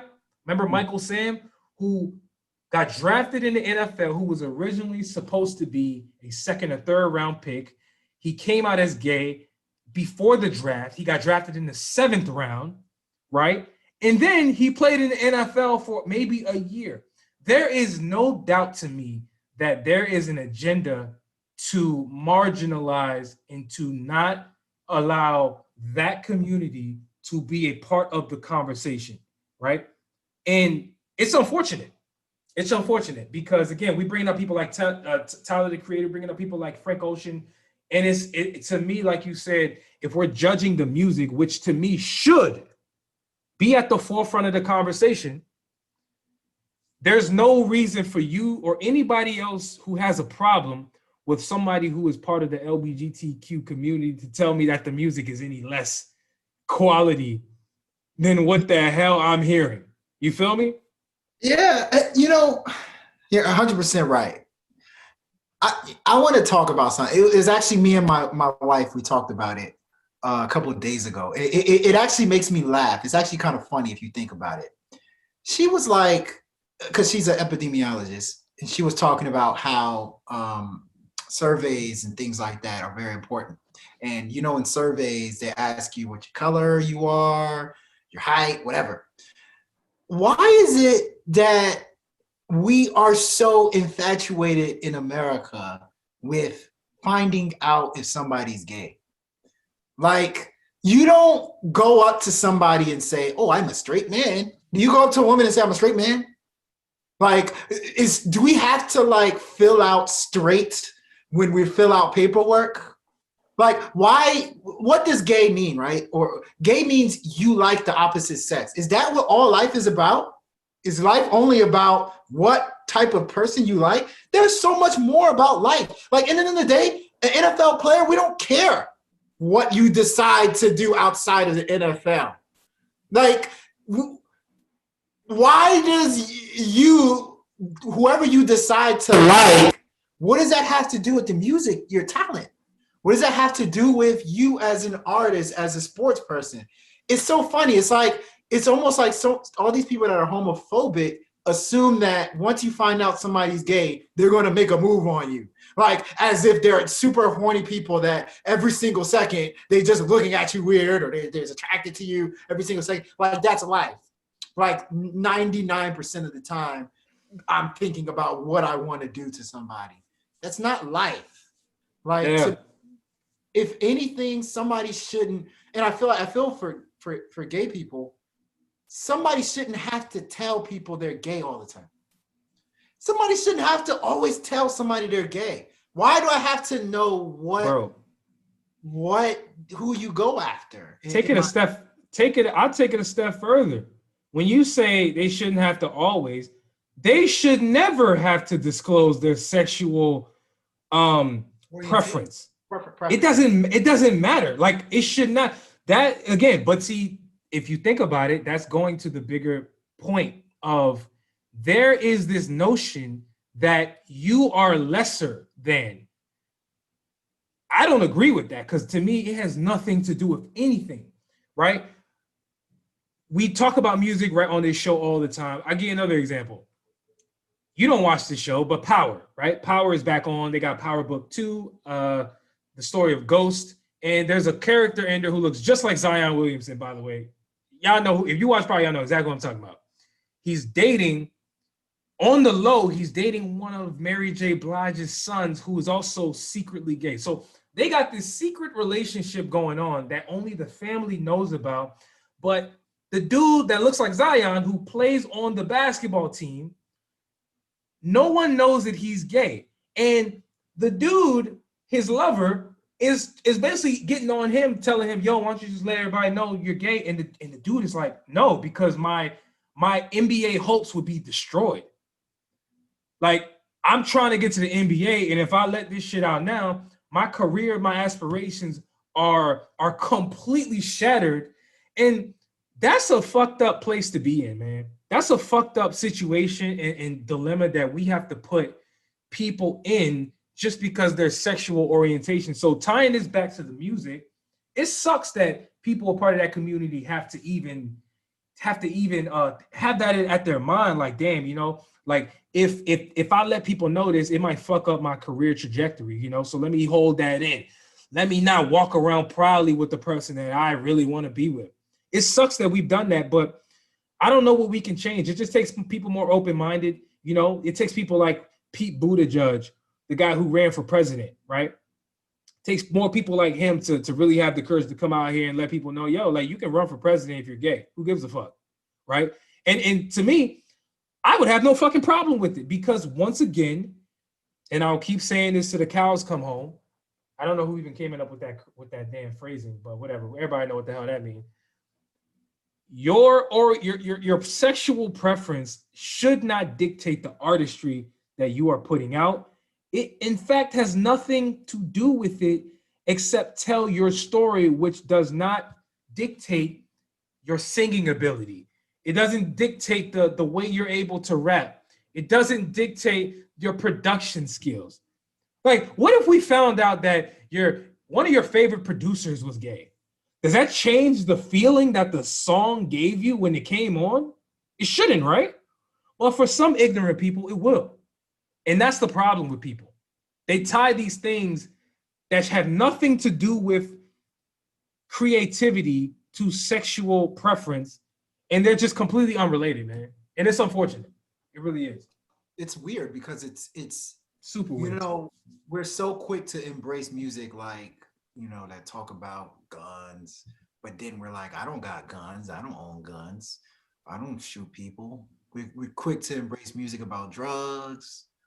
But then when you find out somebody's gay and that their possible love song that they made is about somebody that is the same sex as them, it's the worst thing ever. I cannot. Oh my God, this is crazy. It's like, to me, it's just kind of it's funny. I think it's funny, and unfortunately, I don't see it changing anytime soon. I see progression in the way people think, but I don't see it changing anytime soon. I will say this: let's not be naive, though. It does change things knowing that the artist is gay. Like for instance, when I listen to a Sam Smith song, what changes to me is I like to put images to, sometimes some nice songs. Like obviously I try not to put images to like violent music, but like to nice songs. And when they talk about like, love and stuff like that, now you vision, okay, like two dudes or a girl. And so I view Sam Smith's music differently, Frank Ocean music differently, but it's not like crazy, like to me, it's not like I'm not gonna listen to the music. Yeah. Yeah, we hope you guys enjoy that combo. I mean, we want to hear what you guys have to think. Obviously, on social media, you see us in the street. Well, if you're in the street and I'm in the street, which you shouldn't be in the street because everybody should be in the house. But let us know what you guys think about this convo. And really the show, man. We appreciate you guys for sticking around. If you guys stuck around this long, thank you. Really. Thank you so much.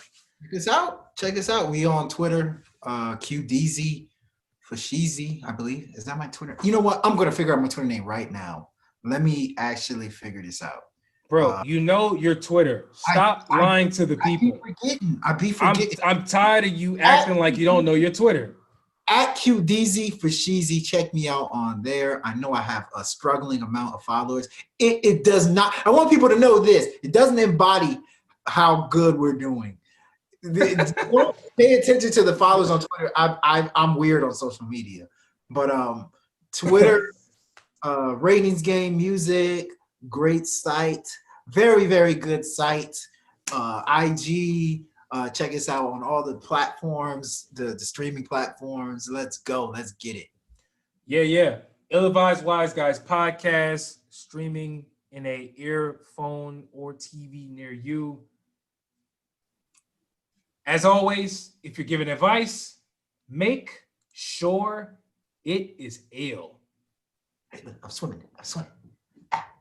Bow!